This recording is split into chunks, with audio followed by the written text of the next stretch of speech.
Regular कृषी विद्यापीठामधून BSc agriculture पूर्ण करून MSc ॲग्रिकल्चर करण्यासाठी रेग्युलर कृषी विद्यापीठामध्ये संधी भेटली नाही किंवा MSc ॲग्रिकल्चर रेग्युलर विद्यापीठामध्ये पूर्ण केलेलं नाही, अशा विद्यार्थ्यांना जर यशवंतराव चव्हाण महाराष्ट्र मुक्त विद्यापीठामध्ये पोस्ट ग्रॅज्युएट करायचं असेल, म्हणजेच MSc करायचं असेल, MSc ॲग्री उपलब्ध नाही.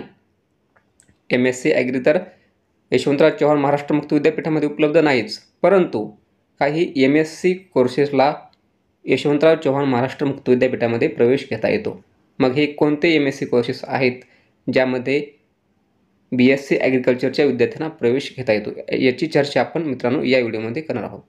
तत्पूर्वी मित्रांनो, तुम्ही जर आपल्या चॅनलवर नवीन असाल तर चॅनलला सबस्क्राईब करा आणि या व्हिडिओला लाईक करा.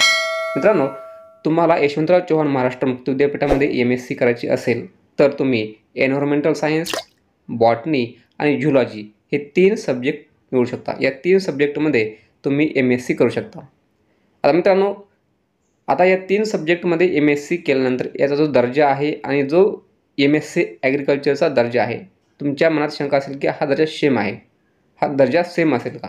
तर निश्चितच याचं उत्तर नाही असं असणार आहे. कारण MSc ॲग्रिकल्चरमध्ये ते स्पेशलायझेशन असतं आणि इकडं तुम्ही जी MSc करता ही MScचा दर्जा तुमचा रेग्युलर विद्यापीठातील MSc सोबत आहे. म्हणजेच रेग्युलर विद्यापीठ म्हणजे कोणते? जे नॉन ॲग्रिकल्चर विद्यापीठ आहेत त्या विद्यापीठामध्ये देखील MSc environmental science, MSc botany, MSc झुलॉजीला BSc ॲग्रिकल्चरच्या विद्यार्थ्यांना प्रवेश दिला जातो.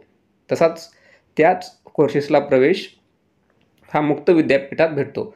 तर आपण या 2 विद्यापीठामध्ये यांची समकक्षता आहे असं म्हणू शकतो. कारण जो दर्जा रेग्युलर विद्यापीठांना आहे, अभ्यासक्रमांना आहे, तोच दर्जा आता मुक्त विद्यापीठातील अभ्यासक्रमांना देखील आहे. कारण 2023च्या नवीन NEP धोरणानुसार जो काही अभ्यासक्रम तयार करण्यात आलेला आहे, तो अभ्यासक्रमाचा दर्जा हा रेग्युलर विद्यापीठाचा आणि मुक्त विद्यापीठाचा सेमच ठेवण्यात आलेला असल्यामुळं आपण त्या ठिकाणी समकक्षता आहे असं म्हणू शकतो. त्यामुळे मित्रांनो, रेग्युलर विद्यापीठामध्ये किंवा मुक्त विद्यापीठामध्ये MSc तुम्ही केली असेल तरी तुमचा दर्जा हा अभ्यासक्रमाचा सेमच ठेवल्यामुळे तुम्ही त्या ठिकाणी मुक्त विद्यापीठामध्ये MSc करू शकता. कारण मुक्त विद्यापीठामध्ये देखील रेग्युलर विद्यापीठामध्ये जसे लेक्चर रेग्युलर होतात, तसे मुक्त विद्यापीठामध्ये काही संपर्क सत्रे आयोजित करून लेक्चर हे घेतले जातात